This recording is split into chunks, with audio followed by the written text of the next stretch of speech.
দর্শক সবাইকে খবরের কাগজ থেকে শুভেচ্ছা জানাচ্ছি। আমি নাজমুল শাহাদাত জাকির। আমি এখন দাঁড়িয়ে আছি সাতক্ষীরার ফিংড়ি ইউনিয়নের একটি আম বাগান। আপনাদেরকে জানিয়ে রাখি দর্শক, আজ 5ই মে সাতক্ষীরা জেলা প্রশাসন কর্তৃক যে আম ক্যালেন্ডার ঘোষণা করা হয়েছিল, আজ থেকে পর্যায়ক্রমে সাতক্ষীরার যে উৎপাদিত বিভিন্ন আমগুলো দেশের বিভিন্ন জায়গাতে পাওয়া যাবে। আজ প্রথম পর্যায়ে গোবিন্দভোগ, গোপালভোগ সহ দেশীয় প্রজাতির যে আমগুলো আছে সেইগুলো বাজারে উঠতে শুরু করেছে, যেটা কাল থেকে দেশের অন্যান্য যে জেলাগুলো আছে সে জায়গায় সাধারণ ক্রেতারা এই ফলগুলো ক্রয় করতে পারবে। দর্শক আপনাদের জানিয়ে রাখি, এবার সাতক্ষীরার 4135 হেক্টর জমিতে আমের চাষ হয়েছে। তার ভিতর 500 মেট্রিক টন আমের গুণগত মান ঠিক রাখার জন্যই মূলত জেলা প্রশাসন এই আম ক্যালেন্ডারটি ঘোষণা করে।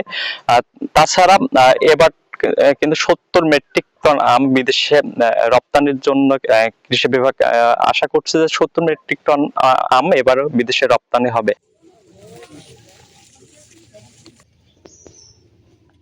সাতক্ষীরার যে বাজারগুলো আছে সেই বাজার ব্যবস্থাপনা নিয়ে কিন্তু স্থানীয় যে চাষিরা আছে, সাতক্ষীরা আম চাষিরা, তাদের মাঝে একটা ক্ষোভ আছে। সাতক্ষীরার বৃহত্তম যে কাঁচা বাজার সুলতানপুর বড় বাজার, সেখানে একটি মাত্র আমের বাজার আছে। সে জায়গা থেকে কিন্তু এই আমগুলো বিক্রি করতে গেলে সাধারণ চাষিদের অনেক ঝামেলা পোহাতে হয়।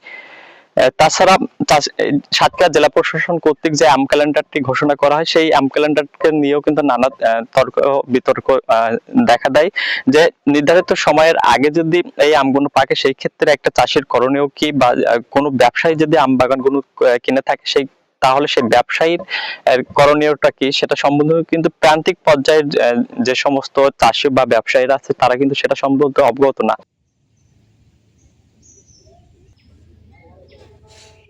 এবার প্রথম পর্যায়ে আজ 5ই মে গোবিন্দভোগ, গোপালভোগ সহ দেশীয় প্রজাতির যে আমগুলো ভাঙা হবে। পরবর্তীতে 20ই মে হিমসাগর আমগুলো ভাঙা হবে। পর্যায়ক্রমে 27শে মে ন্যাংরা ও 5ই জুন আম্রপালি আমগুলো ভাঙা হবে।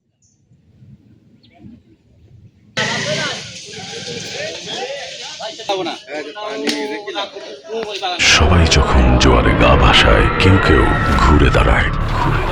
সময় হারতে শেখালেও কেউ কেউ চ্যালেঞ্জ ছুড়ে দেয়। পক্ষপাতের ভিড়ে আজ থেকে কোনো পক্ষ নয়, খবর হবে নিরপেক্ষ। বানোয়ার তথ্যবাদ, খবর হবে নিখাদ। ভেঙে গুজবের শিখ, খবর হবে নির্ভীক। খবরের কাগজ, নিখাদ, নির্ভীক, নিরপেক্ষ।